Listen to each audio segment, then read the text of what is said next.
कि आईपीओ ज्यादातर कंपनीज तब लाती हैं जब बुल रन चल रहा होता है, और इस बार एक के बाद एक आईपीओ आपको देखने को मिले हैं। बट जब आप आईपीओ के लिए अप्लाई करते हो, आपको अलॉटमेंट उन आईपीओ में मिलती है जहां पे लिस्टिंग गेन मिलता ही नहीं है, आपको डिस्काउंट पे लिस्टिंग मिलती है, मतलब आपका नुकसान हो जाता है भाई।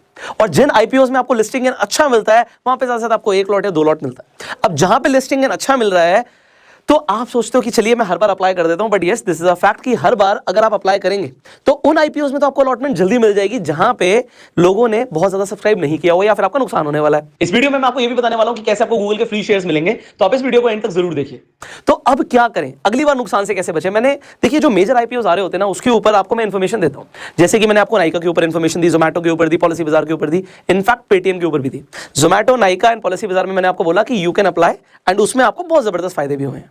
बट जब मैंने पेटीएम में मना किया, उसके बावजूद भी बहुत सारे लोगों का कमेंट आया कि इस वीडियो को तो हम बहुत बाद में देख रहे हैं, हमने अप्लाई भी कर दिया था, हमारा नुकसान भी हो गया, मैंने मना किया था कि इन्वेस्ट मत करना, बट फिर भी आप लोगों ने अप्लाई किया। अब हर आईपीओ को तो हम कवर नहीं कर पाते भाई, थोड़ा बिजी शेड्यूल भी रहता है, बट आज इस वीडियो के अंदर मैं आपको ऐसे 5 चेकलिस्ट देने वाला हूं जिससे आप खुद ये डिसीजन ले सकते हैं कि मुझे किसी आईपीओ में इन्वेस्टमेंट करनी है या नहीं करनी। In fact it is not just for IPO, आप किसी भी स्टॉक के लिए इन्वेस्टमेंट करने वाले हैं ना, ये जो मैं आपको चेकलिस्ट बताऊंगा ये आपकी बहुत ज्यादा हेल्प करेंगे। आपका एक विजन क्लियर होगा कि आपका प्रॉफिट शॉर्ट और नुकसान ना हो।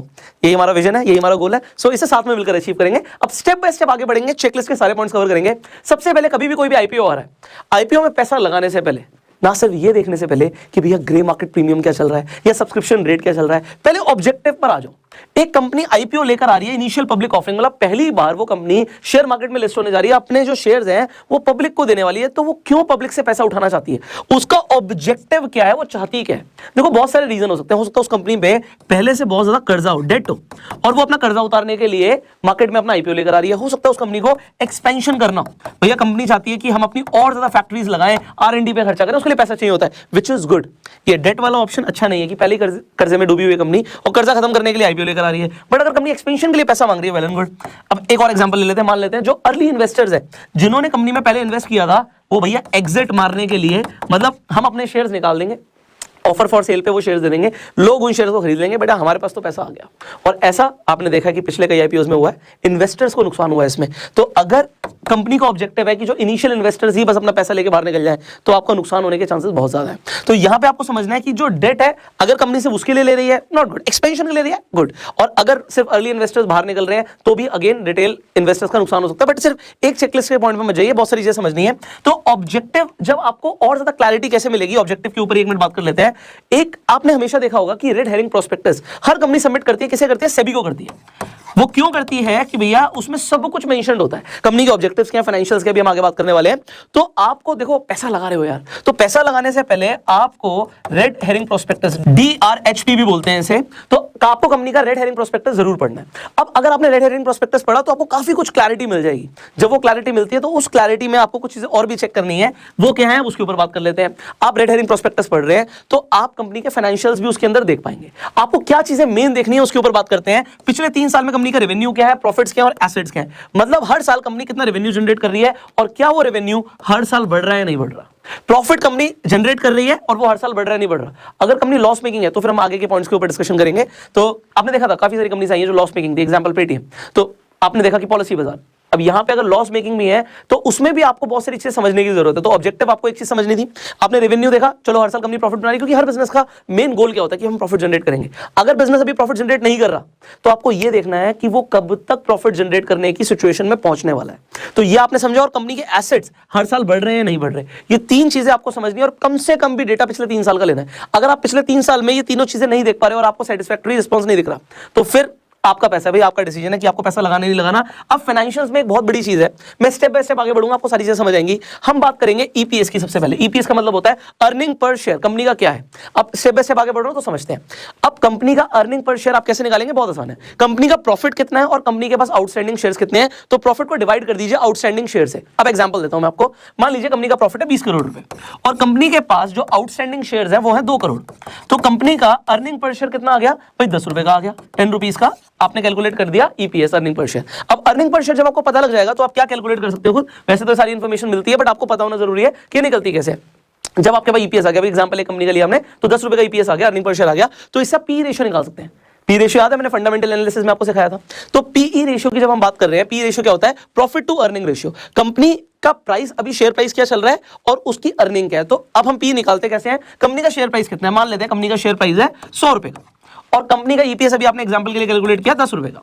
तो यहां पे पी रेशियो कितना आ गया? पी रेशियो आपका 10 का आ गया। अब एग्जांपल के लिए जो प्राइस है शेयर का वो 100 रुपए ना होता, 1000 रुपए का प्राइस होता। अब भाई आपने बहुत सारी कंपनीज देखी शेयर मार्केट में लिस्टेड है, किसी का 100 रुपए का भी शेयर है, किसी का 1 रुपए का भी है, तो किसी का 1000 का भी है, किसी का 10,000 का भी है। तो यहां पे हमने एग्जांपल लिया कि 1000 रुपए का शेयर प्राइस है और अर्निंग पर शेयर 10 का है, तो पी रेशियो 100 का आ गया। अब अगर किसी कंपनी का पी रेशियो 100 का है और किसी कंपनी का पी रेशियो 10 का है, सेम सेगमेंट में है, सेम बिजनेस कर रहे हैं, रेवेन्यू भी सेम है, प्रॉफिट भी सेम है, आप मान लीजिए, तो आपको किस कंपनी के शेयर में इन्वेस्ट करना चाहिए? मैं आपसे सवाल पूछ रहा हूं, बहुत आसान है। उस कंपनी के शेयर में जिसका पी रेशियो कम है, जितना कम पी रेशियो उतना बेटर होता है आपके लिए, बट सिर्फ पी रेशियो को देख के इन्वेस्टमेंट नॉट गुड। और कई बार आप देखते हो, आप पूछते भी हो कि सर पी रेशियो नेगेटिव में, अब पी रेशियो अगर नेगेटिव में है तो इन्वेस्ट करें ना करें। अब नेगेटिव आप समझो, एक तो मैं बोल रहा हूं पी रेशियो कम होना चाहिए। अब आपका सवाल आप लोगों ने कमेंट्स में पूछा था तो मैं आंसर दे रहा हूं कि पी रेशियो नेगेटिव में। पी रेशियो नेगेटिव में कब होगा? जब अर्निंग पर शेयर नेगेटिव में होगा, मतलब कंपनी लॉस बुक करेगी, तब जो पी है नेगेटिव में जाएगा, तो वहां पे बात ही खत्म हो जाती है। तो आपको ऐसी कंपनी अवॉइड करनी चाहिए जहां पे पी रेशियो नेगेटिव में है। अब मैं आगे वाले पॉइंट्स में डिस्कस करूंगा तो उनको भी ध्यान में रख के चलना है। तो ऐसी बहुत सारी कंपनीज है जो लॉस मेकिंग भी होती है, बट फिर भी आप जब आईपीओ की बात करो, इनफैक्ट अगर उनके शेयर की भी बात करो, हम खरीद रहे हैं, तब भी लोग उसे खरीदना चाहते हैं, तो प्रॉफिट तब भी हो सकता है। तो डिमांड एंड सप्लाई बहुत बड़ा रोल प्ले करता है। तो अब अगर आपने पी रेशियो निकाल दिया तो उसके बाद आ जाता है पीईजी रेशियो। अब जरूरी नहीं है सिर्फ हम पी रेशियो के ऊपर ही हम उस पर इन्वेस्टमेंट कर रहे हैं, पी रेशियो से बेटर क्या है आप देखें, price to earning to growth ratio. और ये आप खुद कैसे कैलकुलेट कर सकते हैं? वैसे तो आजकल सारा डेटा इंटरनेट पे अवेलेबल है, बट फिर भी मैं आपको बता देता हूं कि आप पीईजी रेशियो कैसे निकालते हैं। प्राइस टू अर्निंग जो आपका रेशियो होता है डिवाइड बाय पीईएस ग्रोथ। ये जब आप खुद, आपको मैं फॉर्मूला इसलिए दे रहा हूं कि आपको पता होनी चाहिए, इंफॉर्मेशन आपके पास सारी होनी चाहिए। सो आप जिन कंपनीज का सिर्फ पी देख रहे हैं, जरूरी नहीं है कि सिर्फ पी के हिसाब से हम उस कंपनी की वैल्यूएशन देखें या देखें कि ओवर वैल्यूड है, अंडर वैल्यूड है। आपको उसका पीईजी रेशियो भी देखना चाहिए कि कंपनी की ग्रोथ आने वाले टाइम में किस हिसाब से होने वाली है। तो जब आपको यह पता होगा तो आप बेटर डिसीजंस ले पाएंगे कि आपको इन्वेस्टमेंट करनी है किसी भी शेयर में, आईपीओ में, या नहीं करनी। अब हम आगे बढ़ते हैं। Now let's talk about company का मैनेजमेंट। अब देखो मैं कंपनी के मैनेजमेंट की क्यों बात कर रहा हूं, क्योंकि आज कोई भी बिजनेस चल रहा है, उस बिजनेस को चलाने वाले लोग ही होते हैं। कंपनी कुछ नहीं होती, company is a group of people, लोग ही कंपनी को चला रहे हैं। तो ये मेरा अपना पर्सनल मानना है अब कि कभी भी ना, मेरा अपना मानना है, आपका मानना हो या ना हो, मैं बोल रहा हूं कि बिजनेस पे पैसा ना लगाने से बढ़िया इंसान पे पैसा लगाओ। वो व्यक्ति कौन है? एग्जाम्पल के तौर पे जब हमने बात करी थी नायका की, तो हमने फाल्गुनी नैयर की बात करी थी। फाल्गुनी नैयर अपने आप में कैसी महिला है, उन्होंने क्या क्या अचीव किया, वो किस तरीके का विजन रखती हैं। अगर एक इंसान के अंदर विजन होगा, पावर होगा, एंथुसियाज्म होगा, उसका जो करिश्मा है वो एक बिजनेस को आगे लेकर जाएगा। और उनके साथ जो ग्रुप ऑफ पीपल है, तो कंपनी के मैनेजमेंट में डेफिनेटली कंपनी के सीईओ और जो टॉप लीडिंग प्लेयर्स हैं उनके बारे में आपको पता होना जरूरी है। एक और एग्जाम्पल मैं ले लेता हूं, टेस्ला का। आपको क्या लगता है लोगों ने टेस्ला में पैसा लगाया? लोगों ने एलॉन मस्क के ऊपर पैसा लगाया। अब टेस्ला तो परफॉर्म कर रही है, बट उसका शेयर प्राइस उससे भी तेजी से भाग रहा है।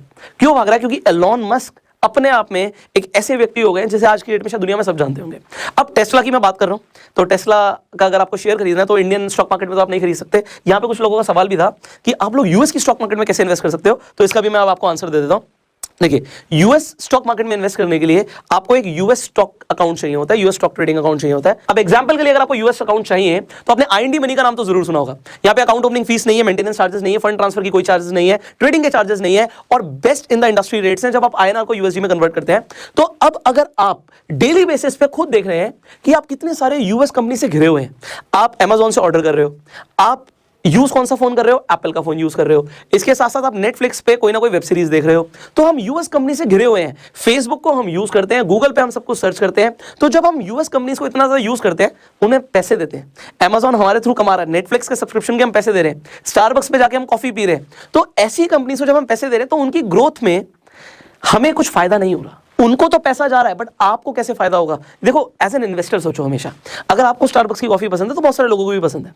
आपको अगर नेटफ्लिक्स पे लगता है कि कंटेंट अच्छा है तो बहुत सारे और लोगों को भी लगता है। अगर आप सब्सक्रिप्शन खरीदते हो तो बहुत सारे और भी लोग खरीदते हैं। अगर आप अमेजॉन की सर्विसेज से सेटिस्फाइड हो तो बहुत सारे लोग और भी सेटिस्फाइड हैं। अगर ये कंपनियां ग्रो करेंगी तो इनके स्टॉक्स में इन्वेस्ट करके आपको डेफिनेटली फायदा हो सकता है। अब ये तो डेफिनेटली ठीक है, कंपनीज ऐसा काम करेंगी, तहलका मचा रही हैं और आने वाले टाइम में भी बचाएंगी। आपको एक और बेनिफिट मिलता है जब आप यूएस स्टॉक्स में इन्वेस्ट करते हो, वो क्या होता है कि भैया हमारा आईएनआर यूएसडी के कंपैरिजन में डिप्रिशिएट होता है। नेक्स्ट वीडियो के अंदर मैं इसके ऊपर डिटेल में बात करूंगा कि इस डिप्रिसिएशन का आपको जबरदस्त फायदा कैसे होगा। आपको कंपाउंडिंग भी डबल स्पीड से फायदा देती है। तो अभी के लिए शॉर्ट में कि आईएनआर हमारा गिर रहा है और यूएसडी हमारा बढ़ रहा है, तो अगर आपका इन्वेस्टमेंट यूएस स्टॉक्स में है तो ना सिर्फ स्टॉक के प्राइस के ऊपर जाने से आपको फायदा होगा, आपको INR के डेप्रिशिएट होने से भी फायदा होगा। सो अब अगर इतना सारा फायदा आपको मिल सकता है तो आपको इन्वेस्टमेंट डेफिनेटली अपनी डाइवर्सिफाई करनी चाहिए। एंड यूएस स्टॉक अकाउंट के लिए आप IND मनी को चूज कर सकते हैं। डिस्क्रिप्शन एंड कमेंट बॉक्स में जो IND मनी का लिंक है उस पर क्लिक करके जब आप साइन अप करेंगे तो रिवॉर्ड सेक्शन में जाके आप अपने गूगल के फ्री शेयर्स देख सकते हैं। अगर आप प्ले स्टोर से डाउनलोड करते हैं IND मनी को तो आप PRT Google coupon code use कर सकते हैं, जिससे आपको रिवॉर्ड सेक्शन में गूगल के फ्री शेयर्स मिलेंगे। अब गूगल के शेयर्स अगर फ्री मिल रहे हैं तो इस प्रोमो कोड को अपने फ्रेंड्स और अपने सर्कल में बता सकते हैं, जिससे बहुत सारे लोगों को फायदा हो सकता है। सो डेफिनेटली आपको यहाँ पे मल्टीपल बेनिफिट्स मिल रहे हैं। इनफैक्ट जब आप IND मनी को इंस्टॉल कर लेंगे, अपने क्रेडिट कार्ड की पेमेंट्स करेंगे, मान लीजिए आप स्टारबक्स में गए, आपने कॉफी खरीदी वहाँ पे अपने क्रेडिट कार्ड से, तो आपको वहाँ पे रिवॉर्ड के तौर पे स्टारबक्स के ही शेयर मिल जाएंगे।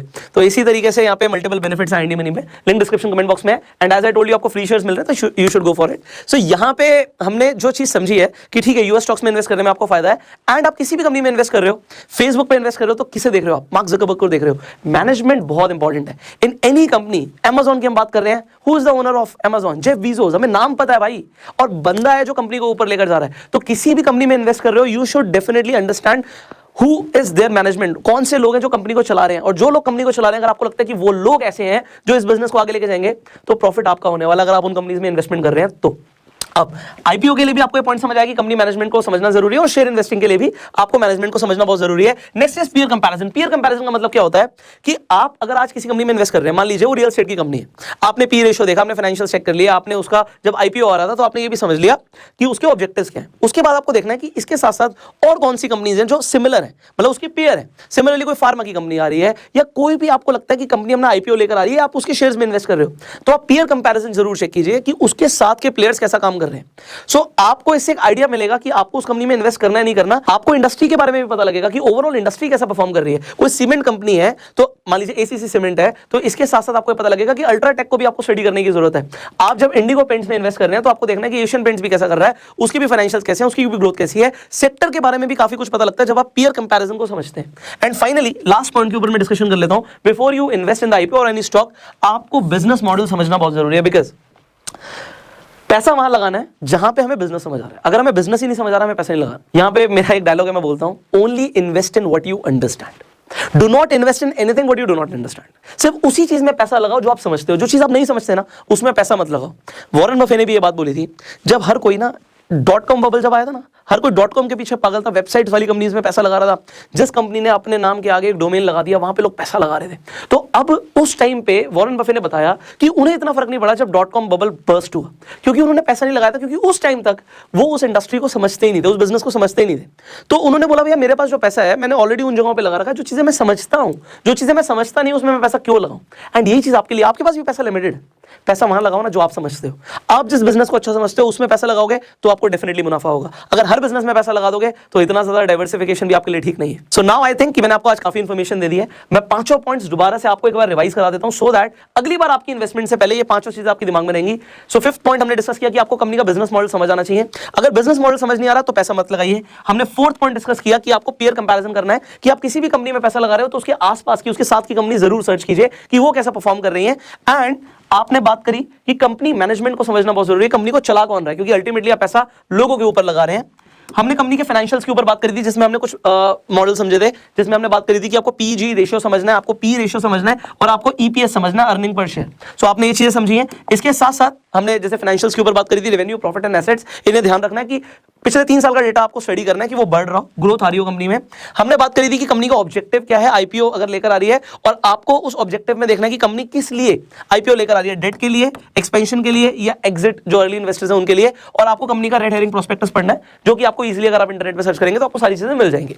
अब आपने आज जो चीजें समझी हैं, इन्हें अगर आप इन्वेस्टमेंट के लिए याद रखेंगे तो आपके लॉस होने के चांसेस बहुत कम है और प्रॉफिट बनाने के चांसेस बहुत ज्यादा है। So I hope you are going to make a lot of profits. Finally IND money का लिंक मैं डिस्क्रिप्शन कमेंट बॉक्स में डाल दूंगा, so that you can easily set up your US account.